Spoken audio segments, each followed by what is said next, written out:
Hey, yo, what's up, guys? So, today's video, we got Nick Fuentes reacting to the untimely, tragic death of Charlie Kirk, the murder of Charlie Kirk, the political assassination of Charlie Kirk. Now, for what it's worth, these two didn't really have the greatest relationship.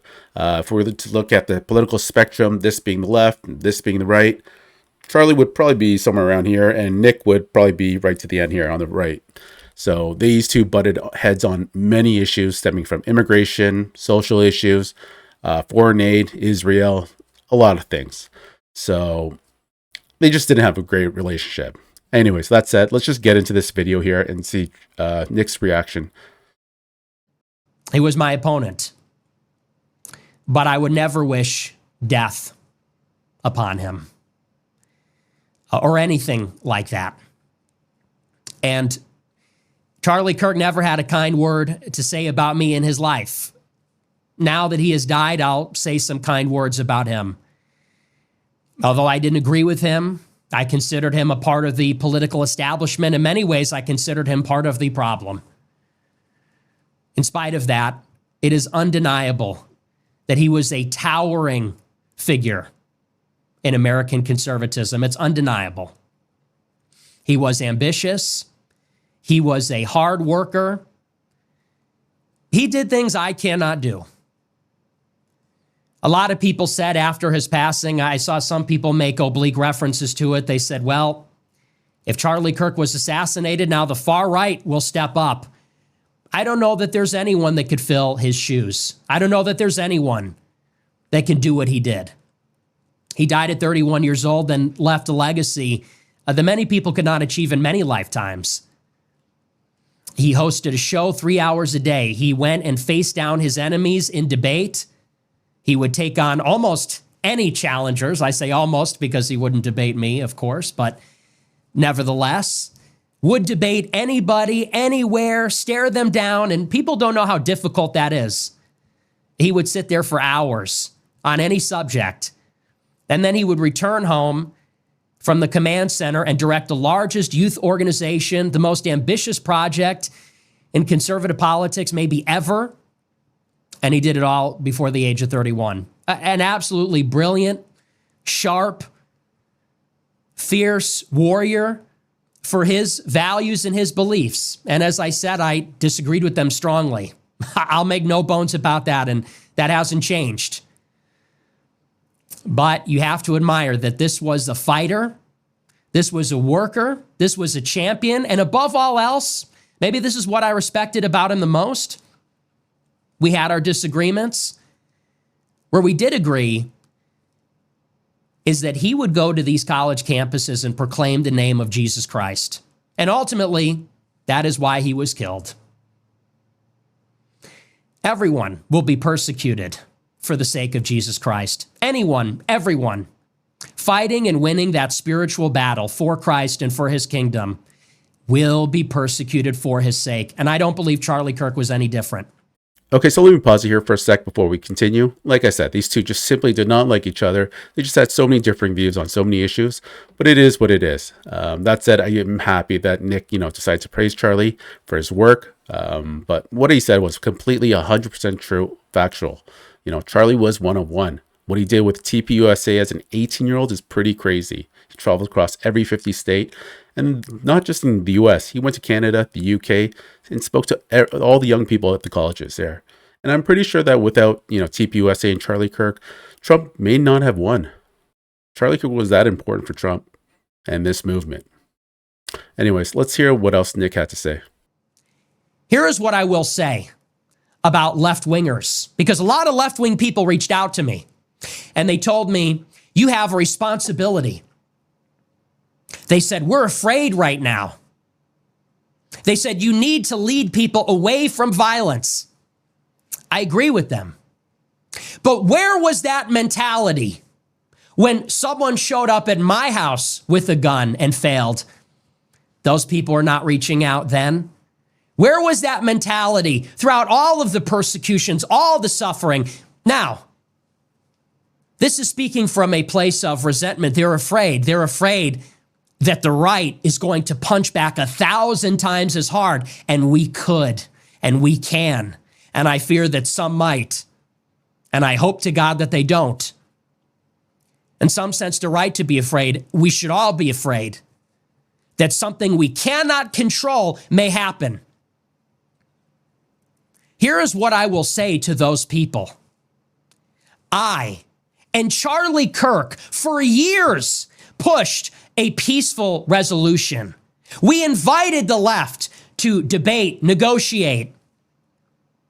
We played within the system. When Obama told us, you got to win elections, we tried that. And look at what they did to Trump. They shot him in the head. We tried to do it your way.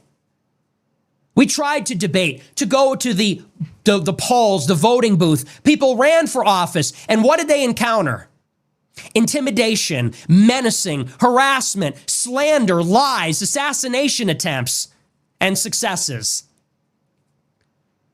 Now the left says we need to bring down the temperature. Here is what I would say to the left. The left now has an obligation. You can turn down the temperature. The left in America now, everybody in America now must come together and disavow this nihilistic, malevolent violence. You all have an obligation. I have that obligation, and I think I have done it. I condemn the violence, all of it, all of the nihilistic violence, whether it comes from the far right, the far left, whether it comes from a Dylan Roof, the Buffalo shooter, or someone like this. It's your job too. You must condemn it loudly, loud enough that we can hear it, and you have to mean it. Okay, so Nick is 100% correct blaming the mainstream media for sowing political division. Think about what they did to Trump and his supporters, MAGA. For the past decade, they called us racist, fascist, Nazis. That was the type of rhetoric they were throwing out there. Politicians, media heads. So it was no surprise when last year you had a couple of deranged people try to assassinate Trump. And then a couple of days ago, the political assassination of Charlie Kirk. And honestly, I blame most of the media for this shit. And now after what happened to Charlie, they're telling us to tone it down? Meanwhile, they're the ones spewing all this rhetoric? Here's another message you can try on for size. These people that are now selling t-shirts with Charlie Kirk and a bullet wound in his neck, they cannot be negotiated with. You cannot debate with them. You cannot persuade them to vote Republican. You cannot appeal to them. You will never convince them that you're a good person, that you just want the best for everybody. You will never get them to stop hating you. People like to say, well, can the left finally admit that they have their own problem? They'll never admit that. They'll never admit that.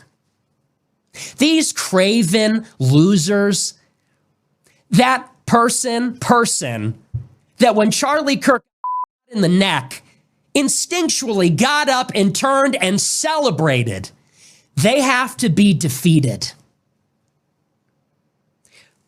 We can't change their minds.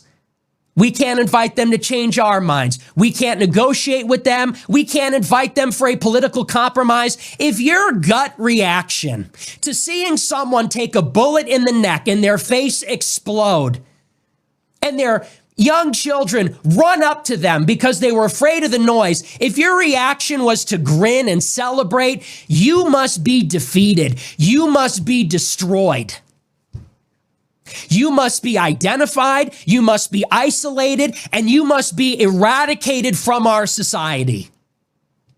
Not Democrats, not leftists, not liberals, those people that would celebrate in that moment. That is pure evil, pure malice. There is no charity in a person's heart. I don't care who it is, who sees anybody get their neck exploded and celebrate like that.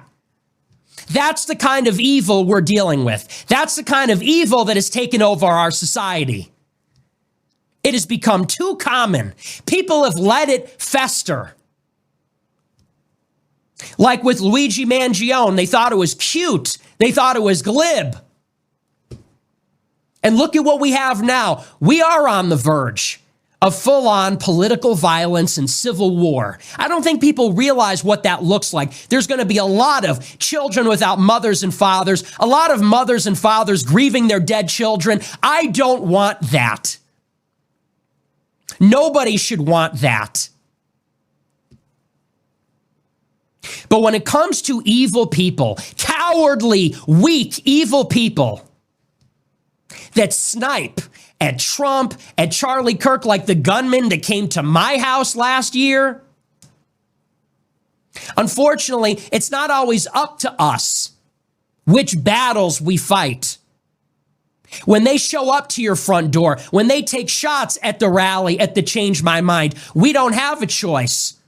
We have to confront evil. We have to fight evil. We can never give in to evil, and we have to win. Recognize this.